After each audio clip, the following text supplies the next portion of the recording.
ಹರಿ ಓಂ. ಎಲ್ಲರೂ ಹೆಂಗಿದ್ದಿ? ನಾನಿವತ್ತು ನಿಂಗಕ್ಕೆ ಬ್ಯಾಳೆ ಒಬ್ಬಟ್ಟನ್ನು ಹ್ಯಾಂಗ್ ಮಾಡೋದು ತಿಳಿಸ್ಕೊಡ್ತಿ. ತುಂಬಾ ರುಚಿಯಾಗಾಗ್ತು, ತುಂಬ ಟೇಸ್ಟಿಯಾಗಾಗ್ತು. ಅದರಲ್ಲೂ ಒಬ್ಬೊಬ್ಬರು ಒಂದೊಂದು ರೀತಿ ಮಾಡ್ತಾ. ನಮ್ಮ ಮನೇಲಿ ಯಾವ ರೀತಿ ಮಾಡ್ತಾ, ಯಾವ್ಯಾವ ಪ್ರೊಸೀಜರ್ ಮಾಡ್ತಾ, ಹ್ಯಾಂಗ್ ಮಾಡ್ತಾ ಹೇಳೆಲ್ಲ ನಿಂಗಕ್ಕೆ ತಿಳಿಸ್ಕೊಡ್ತಿ. ನೋಡ್ತಾ ಇದ್ದಿಯಲ್ದ ಎಷ್ಟೊಂದು ಚಲೋ ಕಾಣ್ತಾ ಇದ್ದು ಹೇಳಿ. ಹಾಗೆ ರುಚಿನೂ ಅಷ್ಟೇ, ಆ ರಾಶಿನೇ ಚಲೋ ಆಗಿತ್ತು. ನೋಡೋಣ ಹ್ಯಾಂಗ್ ಮಾಡೋದು ಹೇಳಿ. ಮೊದಲು ಬೇಳೆ ತಗಂಜ ಇದನ್ನು ಒಂದು ಸತಿ ಒಲೆ ಮೇಲೆ ಇಟ್ಕೊಂಡಿದ್ದೆ ಗರಿ ಗರಿ ಆಗಲಿ ಹೇಳಿ. ಎಂತಕ್ಕೆ ಅಂದರೆ ಮ್ಯಾಲಿನ ಸಿಪ್ಪೆ ಈಸಿಯಾಗಿ ತೆಗೆದು ಬರಲಿ ಹೇಳಿ. ಇದ್ರ ಪ್ರೊಸೀಜರ್ ಎಲ್ಲ ನಾನು ನಿನ್ನೆ ವಿಡಿಯೋದಲ್ಲಿ ಹಾಕಿದ್ದಿದ್ದೀನಿ ನಿಂಗಕ್ಕೆ, ನಾಗರ ಪಂಚಮಿ ನಮ್ಮನೇಲಿ ಹ್ಯಾಂಗ್ ಮಾಡಿದ್ದ ಹೇಳೋದ್ರಲ್ಲಿ. ಆದರೆ ಈ ವಿಡಿಯೋನೇ ಬೇರೆವು ಸಪ್ರೇಟ್ ನೋಡಿದ್ರೆ ಹೇಳೋ ಕಾರಣಕ್ಕೆ ನಿಂಗಕ್ಕೆ ಮತ್ತೆ ಹೊಸದಾಗಿಂದ ಬೇಳೆ ಎಲ್ಲ ಹ್ಯಾಂಗ್ ಬಿಡಿಸ್ತಾ ತೋರಿಸ್ತಾ ಇದ್ದಿ. ಮಣೆ ಮೇಲೆ ನಮ್ಮನೆ ಮಗ ಕುತ್ಕಂಜು ನನ್ನ ಮಗಳು ಈಗ ಅಜ್ಜಿ ಮೊಮ್ಮಗಳು ಸೇರ್ಕೊಂಡು ಹಿಂಗೆ ತಿಕ್ತಾ ಇದ್ದ ನೋಡಿ ಹ್ಯಾಂಗೆ ಬ್ಯಾಳೆ ಬಿಡ್ತುಳಿ. ಅದು ನಂಗೆ ಒಲೆ ಮೇಲೆ ಬಿಸಿ ಮಾಡಿ ಇಟ್ಕೊಂಡಿದ್ದಕ್ಕೆ ಈ ರೀತಿ ಪ್ರೊಸೀಜರ್ ಮಾಡ್ದ್ಯ. ಕೈಯಲ್ಲಿ ಇದು ಮಾಡೋ ತನಕನೇ ಬಿಡ್ತು. ಹಿಂಗೆ ಮನೇಲಿ ಮೊದಲೆಲ್ಲ ಹಿಂಗೆ ತಿಕ್ತಿದ್ದ, ಬಿಸಿ ಬಿಸಿ ಮಾಡ್ಕೆ ಬಂದ್ಕೊಂಡು ಹಿಂಗೆ ತಿಕ್ಕದ್ಕೊಳ್ಳೆ ಮ್ಯಾಲಿನ ಸಿಪ್ಪೆಲ್ಲ ಉದುರು ಹೋಗ್ತಿತ್ತು. ಪಟ ಪಟ ಬ್ಯಾಳೆ ಬಿಡ್ಸಲ್ಲಿ ಬತ್ತಿತ್ತು. ಅದು ಅಲ್ಲದೆ ಬ್ಯಾಳೆ ರಾಶಿ ದಿನ ಇಟ್ಟರೆ ಹಾಳು ಆಗೋಗ್ತಲ್ಲಿ. ನಾಗರ ಪಂಚಮಿಯಲ್ಲಿ ಒಂದೇ ಸುಮಾರು ಉಪಯೋಗಿಸ್ತಾ, ಕಡೆಗೆಲ್ಲ ರಾಶಿ ದಿನ ಇರ್ತಿಲ್ಲ ಬೇಳೆ. ಸ್ವಲ್ಪ ಬಿಸಿ ಮಾಡಿ ಇಟ್ಕೊಂಡ್ರೆ ಇರ್ತು, ಇದ್ರಲ್ಲಿ ಸ್ವಲ್ಪ ಹಾಳಾಗೋಗಿತ್ತು. ಕಡೆಗೆ ಒಂದಿಷ್ಟು ಇನ್ನೊಂದು ಸ್ವಲ್ಪ ಬದಿಗೆ ಇಟ್ಕೊಂಡು ನೆನಪತ್ತು. ನನ್ನ ಮಗಳು ತೆಕ್ಕೊಡ್ತಾ ಇತ್ತು ನೋಡಿ. ಈ ರೀತಿ ಒಂದು ಕಲ್ಲು ತಗೊಂಡು ಎಲ್ಲ ಕುಟ್ಟು ತೆಗಿತಾ ಇದ್ದೆ ಸಿಪ್ಪೆ ಎಲ್ಲವ. ಫೈನಲಿ ನಂಗಳದ್ದು ಬೇಳೆ ಎಲ್ಲ ತೆಗೆದಾತು. ಕುಟ್ಟಾದರೂ ತೆಗೆದು ಮುಗಿಸ್ಕೊಂಡ್ಯ. ಇಷ್ಟು ಬೇಳೆ ತಗಂಜಿ ಸುಮಾರು ನೋಡಿ ಎಷ್ಟು ತಗಂಜಿ ಹೇಳಿ. ಒಂದು 8-10 ಮುಷ್ಟಿ ತಗಂಜಿ ಹೇಳಿ ಒಂದು ಅಳತೆ ಹೇಳ್ತಾ ಇದ್ದಿ. ಅದನ್ನು ನಾನು ನೀರಲ್ಲಿ ಹಾಕಿ ರಾತ್ರಿ ಇಡೀ ನೆನೆಸಿಟ್ಟಿದ್ದಿ. ಎಂತಕ್ಕೆ ಅಂದರೆ ಮ್ಯಾಲಿಂದು ಆ ಸಿಪ್ಪೆ ಬಿಡಲಿ ಹೇಳಿ. ಆ ಸಿಪ್ಪೆ ಇದ್ದರೆ ಒಬ್ಬಟ್ಟು ಕರಿ ಕರಿಕಾಗ್ತು. ಬೆಳೆಯಕ್ಕಾಗವಳಾದರೆ ಸಿಪ್ಪೆ ಬಿಡವು. ಹಾಗಾಗಿ ಈಗ ನೀರೆಲ್ಲ ಬಸ್ಕತ್ತಾ ಇದ್ದಿ ನೋಡಿ. ಸಮ ಮಾಡಿ ನಮ್ಮ ಹತ್ರ ಎಷ್ಟಾಗ್ತ ಅಷ್ಟು ಕೈಯಲ್ಲೇ ತಿಕ್ಕವು. ಅದನ್ನು ತಿಕ್ಕ ತನಕವ ಆ ಮ್ಯಾಲಿನ ಸಿಪ್ಪೆ ಎಲ್ಲ ಬಿಡ್ತು. ರಾತ್ರಿ ನೆನೆಸಿಟ್ಟಿದ್ದಕ್ಕೆ ಆ ಸಿಪ್ಪೆ ಎಲ್ಲ ಬೆಗ್ನೆ ಬಿಡ್ತು. ಒಂದು ಸತಿ ಸಿಪ್ಪೆ ಈ ರೀತಿ ಮಾಡೋದು, ನೀರಲ್ಲಿ ತೊಳೆಯೋದು ಮಾಡವು ಪ್ರತಿ ಸತಿ. ಆವಾಗ ಎಷ್ಟಾಗ್ತೋ ಅಷ್ಟು ಆ ಮ್ಯಾಲಿನ ಸಿಪ್ಪೆ ಎಲ್ಲ ಬಿಡ್ತಾ ಬತ್ತು ನೋಡಿ. ನಿಂಗೆ ತೋರಿಸ್ತಾ ಇದ್ದೆ ಹ್ಯಾಂಗೆ ಮ್ಯಾಲಿನ ಸಿಪ್ಪೆ ಎಲ್ಲ ಬಿಡ್ತಾ ಇದ್ದು ಹೇಳಿ. ಪೂರ್ತಿಯಾಗಿ ಸಿಪ್ಪೆ ತೆಗಿಯಲು ಆಗ್ತಿಲ್ಲ. ಎಂತಕ್ಕೆ ಅಂದರೆ ಎಷ್ಟು ಮಾಡ್ರೂ ಒಂಟ್ಕೊಂಡೇ ಇರ್ತು. ಆದರೆ ಆದಷ್ಟು ತೆಗಿದ್ಯಾ ನೋಡಿ. ಫೈನಲಿ ಇಷ್ಟೇ ಸಿಪ್ಪೆ ತೆಕ್ಕೊಂಡ್ಯಾ ಪೂರ್ತಿಯ ಎಷ್ಟಾಗ್ತೋ ಅಷ್ಟು. ಆದರೂ ಒಂದೊಂದು ಸ್ವಲ್ಪ ಇದ್ದು. ಕಡೆಗೆ ಇದನ್ನು ಕುಕ್ಕರಿಗೆ ಹಾಕಿ ಒಂದು 3 ವಿಸಿಲ್ ಕೂಗ್ಸ್ಕೊಳ್ಳವು. ಎಷ್ಟು ಸ್ಮೂತಾಗಿ ಬೇಯ್ತ ಅಷ್ಟು ಚಲೋದು. ನಂಗೆ ಇಲ್ಲೊಂದು 3 ವಿಸಿಲ್ ಕೂಗ್ಸ್ಕೊಂಡ್ಯ ನೋಡಿ ತೋರಿಸ್ತಾ ಇದ್ದಿ. ಅದು ಚಲೋ ಮಾಡಿ ಬೇಯವು. ಗಟ್ಟಿ ಎಲ್ಲ ಇಪ್ಪಲಾಗ ಬೆಂದ ಹಂಗೆ ಚಲೋವ. ಪೂರ್ತಿ ಬೆಂದಾದ್ಮೇಲೆ ವೇಟ್ ಎಲ್ಲ ಇಳಿದ ಮೇಲೆ ಅದನ್ನು ಮತ್ತೆ ಬಾಕ್ಸ್ಗೆತ್ತಾ ಇದ್ದಿ. ನೀರು ತೆಕ್ಕತ್ತಾ ಇದ್ದಿ, ಸಪ್ರೇಟ್ ಮಾಡ್ಕೊತಾ ಇದ್ದಿ. ಈ ರೀತಿ ಒಂದು ಸಾಣಿಗೆ ಥರದ್ದು ತಗೊಂಡು ನೋಡಿ ಪೂರ್ತಿ ಹಾಕ್ಯತ್ತಾ ಇದ್ದ. ಈಗ ಸರಿ ಮಾಡಿ ಬೆಂಜಾಳು ಒಂದು ಸತಿ ನೋಡ್ಕೊಳ್ಳವು. ರಾಶಿ ಸರಿ ಬೆಂಜಿಲ್ಲ ಹೇಳಾದರೆ ಮಿಕ್ಸಿಗೆ ಹಾಕಿ ಒಂದು ರೌಂಡ್ ಗ್ರೈಂಡ್ ಮಾಡ್ಕೊಳ್ಳವು. ನಂಗಳ ಚಲೋ ಬೆಂದಿತ್ತು. ಹಾಗಾಗಿ ನಂಗೆ ಮಿಕ್ಸಿ ಎಲ್ಲ ಹಾಕ್ಯಂಜ್ವಿಲ್ಲೇ ನೋಡಿ ಎಷ್ಟು ಚಲೋ ಬೆಂಜೋಳಿ. ಈಗ ಬೆಲ್ಲ ತಗಂಜ ಒಂದು 6-7 ಕಪ್ ಅಷ್ಟು ತಗಂಜ. ಒಂದು ಅಂದಾಜಿಗೆ ಹೇಳ್ತಾ ಇದ್ದಿ. ನಿಂಗಕ್ಕೆ ಸಿಹಿ ಎಷ್ಟು ಬೇಕೋ ಆ ಅಂದಾಜು ಮೇಲೆ ತಗೊಂಬದೆಯ. ಇದ್ರದ್ದೆಲ್ಲ ಅಂದಾಜು ಗೊತ್ತಾಗ್ತಿಲ್ಲ. ನಿಂಗೆ ಬ್ಯಾಳೆ ಎಷ್ಟು ತಗಂಜಿ ಹೇಳಿದ್ರೆ ಅಂದಾಜು ಮೇಲೆ ಬೆಲ್ಲ ತಗೊಳ್ಳವು. ನಂಗೆ ಇಲ್ಲೊಂದು 5-6 ಕಪ್ ತಗಂಜ್ವನ. ಈಗ ಒಂದು ಮತ್ತು ಕಲ್ಲು ತಗೊಂಡು ಈ ರೀತಿ ಕುಟ್ಗೆತ್ತಾ ಇದ್ಯ ನೋಡಿ. ಈ ರೀತಿ ಎಲ್ಲವ ಸ್ಮ್ಯಾಶ್ ಥರ ಮಾಡ್ಕೊಳ್ಳವು ಪೂರ್ತಿಯ ಕುಟ್ಟಿ ಮಾಡಿ. ಅದು ಬೆಂಜು ಚಲೋವ. ಹಾಗಾಗಿ ನಂಗೆ ಅವು ಕಲ್ಲಲ್ಲೇ ಈ ರೀತಿ ಕುಟ್ಗೆತ್ತಾ ಇದ್ಯ.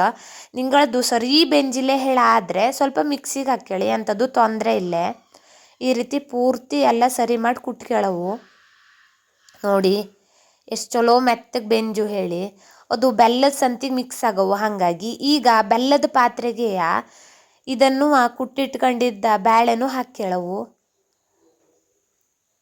ಕಡೆಗೆ ಸಣ್ಣ ಫ್ಲೇಮಲ್ಲಿ ತಿರುಗಿಸ್ಕೊತಾ ಬರವು. ಮಿಕ್ಸ್ ಮಾಡವು ಪೂರ್ತಿನೇ. ತೊಳಸವು ಚಲೋ ಮಾಡಿ ತೊಳಸವು ನೋಡಿ ಎಲ್ಲದು ಫಸ್ಟ್ ಹಾಕ್ಯತ್ತಾ ಇದ್ದ ಬೆಲ್ಲ ಕರ್ಗ ತನಕನೂ ಸರಿ ಮಾಡಿ ತೊಳೆಸ್ಕೆಳವು.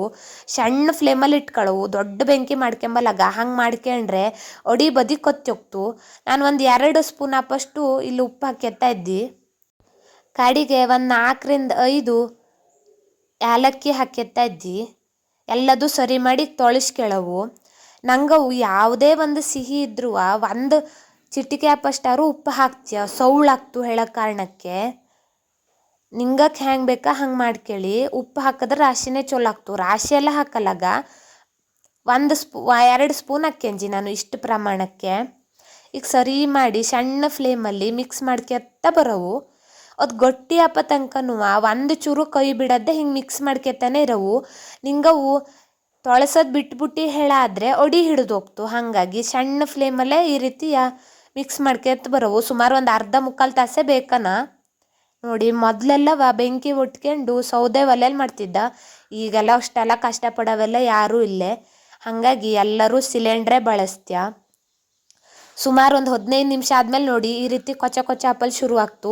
ಕೈಗೆಲ್ಲ ಸೀರ್ತು ಹೇಳೋ ಕಾರಣಕ್ಕೆ ನಾನು ಬಟ್ಟೆ ಸುತ್ಕೊಂಜಿ ಈ ರೀತಿ 1 ನಿಮಿಷನೂ ಬಿಡದೆ ಹಿಂಗೆ ತೊಳಸ್ತಾನೆ ಇದ್ದೆ. ನೋಡಿ ಒಂದೊಂದು 5-5 ನಿಮಿಷ ಬಿಟ್ಕೊಂಡ್ರೆ ತೊಂದ್ರೆ ಇಲ್ಲ, ತೆಳ್ಳಿಪ್ಪ ತನಕವ. ಗಟ್ಟಿ ಆಗ್ತಾ ಬಂತು ಹೇಳೋ ಟೈಮಿಗೆ ಮಾತ್ರ ಒಂದು ಸತಿನೂ ಬಿಟ್ಕೊಳ್ಳಡಿ, ತೊಳಸ್ತಾನೆ ಇರೋಕ್ಕಾಗ್ತು, ಅಡಿ ಹಿಡಿದೋಗ್ತು. ಹಾಗಾಗಿ ಈ ರೀತಿ ನಿಂಗೆ ಬಟ್ಟೆ ಸುತ್ಕೊಂಬದ್ರಿಂದವ ಅದು ಹಾರೋದಿರ್ತಲ್ಲಿ, ನಿಂಗಳ ಕೈ ಮೇಲೆ ಹಾರ್ತಿಲ್ಲ, ನಿಂಗಳ ಕೈನೂ ಸುಡ್ತಿಲ್ಲ.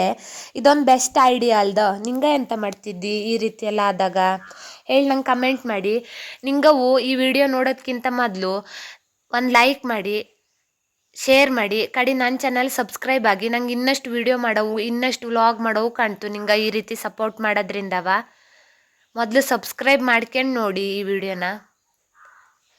ನೋಡಿ ಈ ರೀತಿಯಾಗಿ 1 ನಿಮಿಷನೂ ಬಿಡದ್ದೆ ಪೂರ್ತಿ ಕಲಿಸ್ಕೊತಾ ಇದ್ದಿ. ಸಣ್ಣ ಫ್ಲೇಮಲ್ಲಿ ಇಟ್ಕೊಂಜಿ. ನೋಡಿ ಹೆಂಗೆ ದಪ್ಪ ಆಗ್ತಾ ಬರ್ತಾ ಇದ್ದೋಳಿ. ನೋಡಿ ಫೈನಲಿ ದಪ್ಪ ಆಯ್ತು, ಬೇಕಾದಷ್ಟು ಪ್ರಮಾಣ. ಇಷ್ಟು ದಪ್ಪ ಆದರೆ ಸಾಕಾಗ್ತು. ಎಂತಕ್ಕೆ ಅಂದರೆ ಇದು ಸ್ವಲ್ಪ ತುಣದ ಮೇಲೆ ಮತ್ತೆ ಗ್ರೈಂಡರಿಗೆ ಹಾಕ್ಕೊಳಕ್ಕಾಗ್ತು. ಹಾಗಾಗಿ ನೋಡಿ ಈ ರೀತಿ ಹುಟ್ಟಿಂದ ಬಿಡಬಹುದು. ನೋಡಿ ಸ್ವಲ್ಪವ ಹುಟ್ಟಿನ ಬಿಡಲ್ ಹಣಕ್ಸ್ಕೊಳ್ಳೆ ಗ್ಯಾಸ್ ಆಫ್ ಮಾಡ್ರತ್ತು. ನೋಡಿ ಎಷ್ಟು ಹದ ಬಂತೋಳಿ. ಇಷ್ಟು ಹದ ಬರೋವು ಹುಟ್ಟಿಂದ ಬಿಡಲ್ ಹಣ್ಕೋಬೋದು. ಇಷ್ಟು ದಪ್ಪ ಆದರೆ ಸಾಕಾಗ್ತು. ಈಗ ಇದನ್ನು ತಣಿಯಲ್ಲೇ ಹೇಳಿ ಬದಿಗಿಡನ. ನೋಡಿ ತಳನೂ ಹಿಡಿತಾ ಇಲ್ಲೇ ಸರಿ ಹದ ಬಂಜು. 1 ನಿಮಿಷನೂ ಬಿಡದ್ದೆ ಹಿಂಗೆ ತೊಳಿಸ್ಕೊತಾನೆ ಇರೋಕ್ಕಾಗ್ತು. ಗಟ್ಟಿ ಆಗ್ತಾ ಬಂದಂಗಂತೂ ಆ ರಾಶಿನೇ ತಳ ಹಿಡಿಯಲು ಶುರುವಾಗ್ತು. ಹಾಗಾಗಿ ಬದಿಗಿಟ್ಕೊಳಕ್ಕಾಗ್ತು. ನಾ ಈಗ ತಣಿಯಲ್ಲಿ ಹೇಳಿ ಬದಿಗಿಟ್ಟಿದ್ದಿ. ನೋಡಿ ಎಷ್ಟು ಗಟ್ಟಿ ಪಾಕ ಬಂಜು ಹೇಳಿ. ಈಗ ಇದನ್ನು ಗ್ರೈಂಡರಿಗೆ ಹಾಕ್ಯತ್ತಾ ಇದ್ದಿ. ಗ್ರೈಂಡರಲ್ಲಿ ದೇವರಿಗೆ ಹೇಳಿ ಮೊದಲೇ ಸಪ್ರೇಟ್ ಒಬ್ಬಟ್ಟು ಮಾಡಿದ್ಯಾ. ಹಂಗಾಗಿ ಗ್ರೈಂಡರ್ ಹಂಗಿದ್ದು. ಮತ್ತು ಗ್ರೈಂಡರ್ ಅಂತ ಚೊಕ್ಕಿಲ್ಲ ಹೇಳಿ ಹೇಳಲು ಗಡಿ ಮೊದಲೇ ಒಂದು ಸತಿ ಗ್ರೈಂಡರಿಗೆ ಹಾಕಿ ದೇವ್ರಿಗೆ ಹೇಳಿ ಮಾಡಿದ್ಯಾ. ಈಗ ಸಪ್ರೇಟ್ ಮನೆ ಕೇಳಿ ಮಾಡ್ತಾ ಇದ್ಯಾ. ನೋಡಿ ಈ ರೀತಿ ಹದ ಬರೋವು. ಸ್ವಲ್ಪನೂ ನೀರೆಲ್ಲ ಹಾಕ್ಯಂಬಲಿಲ್ಲೇ. ಪೂರ್ತಿ ಬೆಲ್ಲ ಮತ್ತು ನಾವು ಮಾಡಿಟ್ಕೊಂಡಿದ್ದು ಮಿಶ್ರಣ ಇರ್ತಲ್ಲ, ಬೆಲ್ಲ ಹಾಕಿ ಮಾಡಿಟ್ಕೊಂಡಿದ್ದು ಮಿಶ್ರಣ ಅದಷ್ಟೇ ಹಾಕಿ ಗ್ರೈಂಡರಲ್ಲಿ ಬೀಸವು. ಈ ಹದ ಬತ್ತು ನೋಡಿ, ಲಾಡ್ ಕಟ್ಟ ಹದ ಬತ್ತು. ಇಷ್ಟು ಬರೋವು. ನಿಮ್ಮನೆಯಲ್ಲೂ ಬೇಳೆ ಒಬ್ಬಟ್ಟು ಹಿಂಗೆ ಮಾಡ್ತವ ಅಥವಾ ಮಾಡೋ ವಿಧಾನ ಚೇಂಜ್ ಇದ್ದ ಹೇಳಿ ನಂಗೆ ಕಮೆಂಟ್ ಮಾಡಿ. ನೋಡಿ ಈಗ ದೋಸೆ ಬಂಡಿನೇ ಇಟ್ಕಂಜಿ ಸರಿ ಮಾಡಿ ಬಿಸಿ ಮಾಡ್ಕೊಳ್ಳವು. ಕಡೆಗೆ ಚುಟ್ಟಿ ಮತ್ತು ಎಣ್ಣೆನೂ ರೆಡಿ ಮಾಡಿ ಇಟ್ಕಂಜಿ. ಇದು ಸ್ವಲ್ಪ ಬಿಸಿ ಆದಮೇಲೆ ದಪ್ಪಗೆ ಎಣ್ಣೆ ಹಚ್ಕೊಳ್ಳವು. ಎಂತಕ್ಕೆ ಅಂದರೆ ಅಡಿ ಹಿಡ್ದೋಗ್ತು. ಹಾಗಾಗಿ ಸರಿ ದಪ್ಪಗೆ ಎಣ್ಣೆ ಹಚ್ಕೊಳ್ಳವು. ಸರಿ ಮಾಡಿ ಈ ರೀತಿ ಆ ದಪ್ಪಗೆ ಎಣ್ಣೆ ಎಲ್ಲ ಸುತ್ತಲೂ ಸಾವ್ರ್ಕೊಳ್ಳವು. ನೋಡಿ ತೋರಿಸ್ತಾ ಇದ್ದೆ ಹೆಂಗೆ ಹೇಳಿ. ಈಗ ಮಾಡಿಟ್ಕೊಂಡಿದ್ದಂತಹ ಒಬ್ಬಟ್ಟಿನ ಮಿಶ್ರಣ ಇರ್ತಲ್ಲಿ, ಹೂರಣ, ಅದನ್ನು ಸರಿ ಮಾಡಿ ಉಂಡೆ ಥರ ಮಾಡ್ಕೊಳ್ಳವು. ಸರಿ ತೊಟ್ಕೊಳ್ಳವು. ಇದು ಕೈಯಿಂದ ಬಿಡ್ತಾನೆ ಇತ್ತಿಲ್ಲ. ಎಂತಕ್ಕೆ ಹೇಳಿ ಯೋಚನೆ ಮಾಡೋ ತನಕ ನೆನಪತ್ತು ನಾ ಕೈಗೆ ಎಣ್ಣೆನೇ ಹಚ್ಕೊಂಡಿಲ್ಲ ಹೇಳಿ. ಪ್ರತಿ ಸತಿ ಕೈಯಿಂದ ಸ್ವಲ್ಪ ಎಣ್ಣೆಲಿ ಒದ್ಕೊಂಡು ಈ ರೀತಿ ತೊಟ್ರೆ ನಿಂಗೆ ಬೇಕಾಗಿದ್ದ ಶೇಪೇ ಬತ್ತು. ನೋಡಿ ಎಷ್ಟು ಚಲೋ ಬಂತೋಳಿ ಎಣ್ಣೆ ಹಚ್ಕೊಂಡು ತೊಟ್ಟ ತನಕವ. ಈ ರೀತಿ ಅಷ್ಟದು ನಿಂಗಕ್ಕೆ ಒಬ್ಬಟ್ಟಿನ ಶೇಪಲ್ಲೇ ಮಾಡ್ಕೊತ ಹೋದ್ರತ್ತು. ಆವಾಗ ರುಚಿ ರುಚಿ ಒಬ್ಬಟ್ಟು ರೆಡಿ ಆಗ್ತು. ನಿಂಗಕ್ಕೆ ಡೀಟೇಲಾಗಿ ವಿಡಿಯೋ ತೋರಿಸ್ತಾ ಇದ್ದಿ.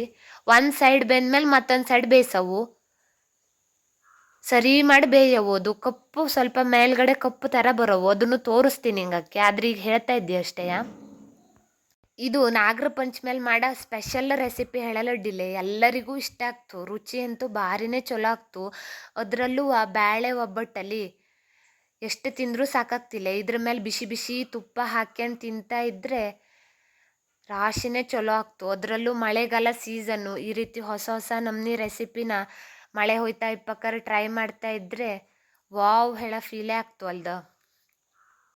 ನಿಂಗ ಎಲ್ಲ ನಾಗರ ಪಂಚಮಿ ಹಬ್ಬ ಹ್ಯಾಂಗೆ ಮಾಡ್ದು, ಎಂತೆಂಥ ಸ್ವೀಟ್ ಮಾಡ್ದು, ಎಂತೆಂಥ ಅಡುಗೆ ಮಾಡ್ದು ಹೇಳೆಲ್ಲ ಕಮೆಂಟ್ ಮಾಡಿ. ನೋಡಿ ಈ ರೀತಿಯ ಬಂಡಿ ತುಂಬ ಒಬ್ಬಟ್ಟು ರೆಡಿ ಮಾಡ್ಕೊಂಡ್ಯ. ಈಗ ಸ್ವಲ್ಪ ಸ್ವಲ್ಪ ಬೆಂದ ಹಾಗೆ ಮಗುಚ್ ಹಾಕ್ಯಳವು, ಎಂತಕ್ಕೆಂದರೆ ಕೊಚ್ಚಿ ಹೋಗ್ತು.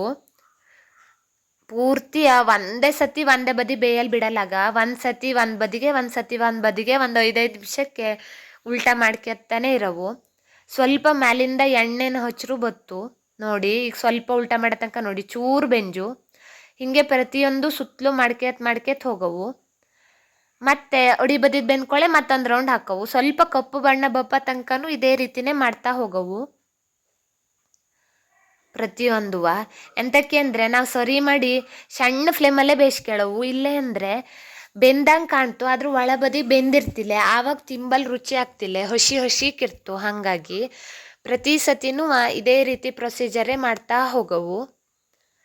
ಒಂದು ಬದಿ ಸ್ವಲ್ಪ ಬೆಂದ್ಮೇಲೆ ಮತ್ತೊಂದು ಬದಿಗೆ ಹೇಳಿ. ಮಧ್ಯ ಇದ್ದಿದ್ದು ಬೆಗ್ನೆ ಬೆಂದೋಗ್ತು, ಹಾಗಾಗಿ ಫಸ್ಟ್ ಮಧ್ಯ ಇದ್ದಿದ್ದು ಒಂದು ಸತಿ ನೋಡ್ಕೊಳ್ಳಿ. ಎಂತಕ್ಕೆ ಅಂದರೆ ಈ ಗ್ಯಾಸಲ್ಲಿ ಮಧ್ಯ ಇದ್ದಿದ್ದಕ್ಕೆ ರಾಶಿ ಬೆಂಕಿ ತಾಕ್ತು, ಸುತ್ತಲೂ ಇದ್ದಿದ್ದಕ್ಕೆ ರಾಶಿ ತಾಕ್ತಿಲ್ಲ. ಮಧ್ಯದಿದ್ದೆ ಕೊತ್ತಪ್ಪ ಜಾಸ್ತಿ ನೋಡಿ, ಮಧ್ಯದಿದ್ದು ಸ್ವಲ್ಪ ರಾಶಿ ಬೆಂದೋಜುದ, ಹಾಗಾಗಿ ನೋಡ್ಕೊತಿರವು. ಆದರೆ ಬೆಂಕಿ ಒಲೆಲ್ಲಾದ್ರೆ ಈ ಪ್ರಾಬ್ಲಮ್ ಆಗ್ತಿಲ್ಲ, ಸುತ್ತಲೂ ಒಂದೇ ಥರ ಬೆಂಕಿ ತಾಕ್ತು, ಹಾಗಾಗಿ ಚಲೋನೇ ಬೇಯ್ತು. ಅದರಲ್ಲೂ ಬೆಂಕಿ ಒಲೆಯಲ್ಲಿ ಬೇಯಿಸೋ ಟೇಸ್ಟೇ ಬೇರೆ ಇರ್ತು. ಮೊದಲೆಲ್ಲ ಬೆಂಕಿ ಒಲೆಯಲ್ಲೇ ಬೇಯಿಸ್ತಿದ್ದ, ಬೆಂಕಿ ಹಾಕ್ಯಂಡೇ ಬೇಯಿಸೋದೇ ಆಗಿತ್ತು. ಈಗ ಗ್ಯಾಸಿನ ಸಿಸ್ಟಮ್ ಬಂದಿದ್ದಕ್ಕೆ ಯಾರು ಬೆಂಕಿ ಒಟ್ಟಿ ಕೂಡಿ ಎಲ್ಲ ಮಾಡ್ತಾ ಹೇಳಿ ಎಲ್ಲರೂ ಈ ಗ್ಯಾಸನ್ನೇ ಯೂಸ್ ಮಾಡ್ತಾ. ಬಿಸಿ ಬಿಸಿ ಇಪ್ಪಕ್ಕರೆ ತಿನ್ನವು ಇವು ಒಬ್ಬಟ್ಟು, ರಾಶಿನೇ ರುಚಿ ಆಗ್ತು. ನೋಡಿ ಎಷ್ಟು ಚಲೋ ಬೇಯ್ತಾ ಇದ್ದೋಳಿ. ಈ ರೀತಿ ಕಪ್ಪು ಬಂದಮೇಲೆ ಚಲೋ ಬೆಂಜೋಳ ಅರ್ಥ. ನೋಡಿ ತೋರಿಸ್ತಾ ಇದ್ದೀನಿ ನಿಂಗಕ್ಕೆ ಹ್ಯಾಂಗೆ ಬರೋವು ಕಲರು ಹೇಳಿ. ನೋಡಿ ತೆಗೆದು ಇಡ್ತಾನೂ ಇದ್ದಿ. ಈ ರೀತಿ ಸರಿ ಮಾಡಿ ಸುತ್ತಲೂ ಬೇಯಿಸ್ಕೊಂಡ್ರೆ ರುಚಿ ರುಚಿ ಒಬ್ಬಟ್ಟು ಸವಿಯಲು ಸಿದ್ಧ. ನಿಂಗಕ್ಕೆ ನನ್ನ ವಿಡಿಯೋ ಇಷ್ಟ ಆದರೆ ಲೈಕ್ ಮಾಡಿ, ಶೇರ್ ಮಾಡಿ, ಕಮೆಂಟ್ ಮಾಡಿ, ನನ್ನ ಚಾನಲಿಗೆ ಸಬ್ಸ್ಕ್ರೈಬ್ ಆಗಿ. ನಿಂಗೆ ಹಂಗೆ ಮಾಡೋದ್ರಿಂದ ನಂಗೆ ಇನ್ನಷ್ಟು ವಿಡಿಯೋ ಮಾಡೋವು ಕಾಣ್ತು, ಇನ್ನಷ್ಟು ಅಡುಗೆ ವಿಡಿಯೋ ಹಾಕೋವು ಕಾಣ್ತು, ವ್ಲಾಗ್ ಮಾಡೋವು ಕಾಣ್ತು. ಸಪೋರ್ಟ್ ಮಾಡೋದ್ರಿಂದವ ನಂಗೆ ಇನ್ನಷ್ಟು ವಿಡಿಯೋ ಮಾಡೋವು ಕಾಣ್ತು, ಹಾಗಾಗಿ ಸಪೋರ್ಟ್ ಮಾಡಿ. ನೋಡಿ ಈ ರೀತಿ ಕೈಗೆ ಎಣ್ಣೆ ಹಚ್ಕೊಳ್ಳವು, ಈ ರೀತಿ ಉಂಡೆ ಉಂಡೆ ಮಾಡಿಟ್ಕೊಳ್ಳವು.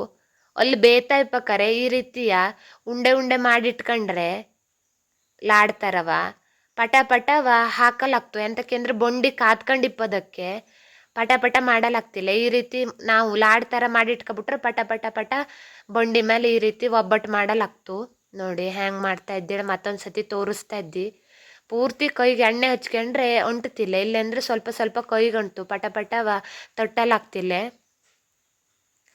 ನಾ ಸ್ವಲ್ಪ ತೆಳ್ಳಗೆ ಮಾಡ್ಕೊತಾ ಇದ್ದಿ, ಒಬ್ಬೊಬ್ರು ಹನಿ ದಪ್ಪಗೂ ಮಾಡ್ಕೊತ. ಹನಿ ತೆಳ್ಳಗೆ ಮಾಡ್ಕೊಂಬದ್ರಿಂದವ ಸಪೂರ ಮಾಡೋದ್ರಿಂದವ ಚಲೋ ಬೇಯ್ತು ಒಬ್ಬಟ್ಟು. ದಪ್ಪಗಾದ್ರೆ ಒಳಗೆ ಹಸಿ ಹಸಿ ಇದ್ದೋಗ್ತು, ತಿಂಬಲ್ ಚಲೋ ಆಗ್ತಿಲ್ಲ. ಹಾಗಾಗಿ ನೋಡಿ ಮತ್ತೆ ಒಂದು ರೌಂಡು ಎಲ್ಲ ಒಬ್ಬಟ್ಟು ತಡ್ದು. ಒಬ್ಬಟ್ಟು ರಾಶಿನೇ ಚಲೋ ಆಗಿತ್ತು. ನಿಮ್ಮನೆ ಒಬ್ಬಟ್ಟು ಹ್ಯಾಂಗಾಗಿತ್ತು ಹೇಳಿ ಕಮೆಂಟ್ ಮಾಡಿ. Thanks for watching. ನಿಂಗಕ್ಕೆ ಈ ವಿಡಿಯೋ ಇಷ್ಟ ಆದರೆ ಲೈಕ್ ಮಾಡಿ, ಶೇರ್ ಮಾಡಿ, ಕಮೆಂಟ್ ಮಾಡಿ, ನನ್ನ ಚಾನಲ್ಗೆ ಸಬ್ಸ್ಕ್ರೈಬ್ ಆಗಿ. ನಿಮ್ಮ ಸಪೋರ್ಟ್ ಯಾವಾಗಲೂ ಹೀಗೆ ಇರಲಿ. Thank you.